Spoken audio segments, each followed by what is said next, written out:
You know, a lot of challenges in the beginning is figuring out, we've got this amazingly vast, highly respected, you know, highly followed, very well-read property. How do you bring that to a game and do it justice? There are so many different things within the books that were clearly had to be a certain way. There was so much strife about whether we were going to do Tom Bombadil at all, and the conversation about, well, Tom Bombadil wasn't in the movies, and there's a reason why it was cut. We had a very strong belief on what we thought was going to make this story great.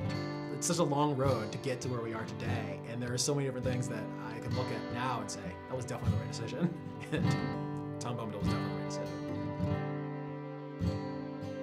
So at launch, it was, you know, we had 8 regions.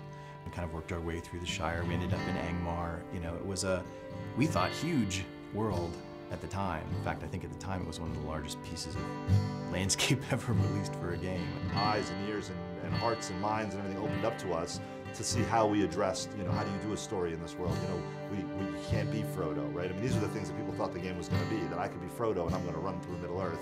You know, we had to get them to understand what our take was, that we were allowing you to tell your own story within Tolkien's story.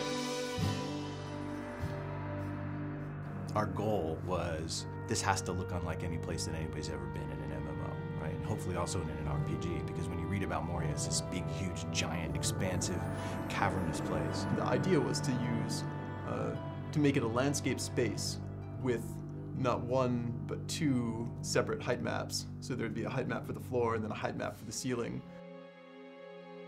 That was something we'd never done before, doing the vast landscapey interior dungeon.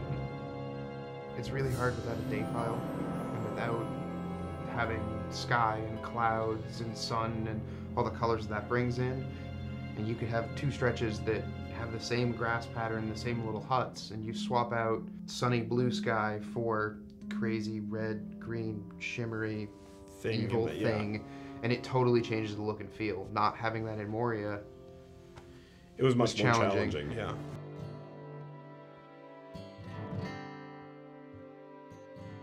Our primary goal was to, how do we take this amazing game that people love once they get in it, but that there are some basic barriers to entry, like the subscription-only experience, and how do we reinvent what we have so that it retains all of its, you know, grand and glorious nature while addressing an audience that's much bigger.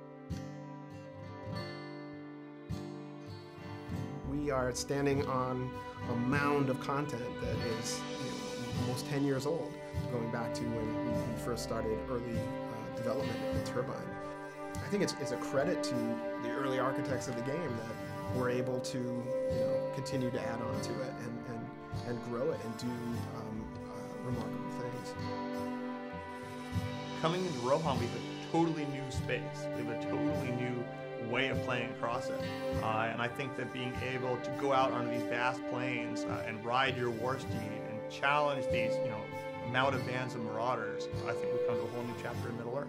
This is where the War of the Ring begins. At a high level, we're sort of, the training wheels are coming off, we're out of Eriador, we're east of the Misty Mountains, into the very epic, action-oriented portion of the fiction.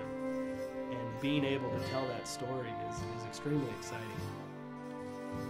Lodric has grown and gotten stronger over 5 years, which is a huge testament to this game and to this team.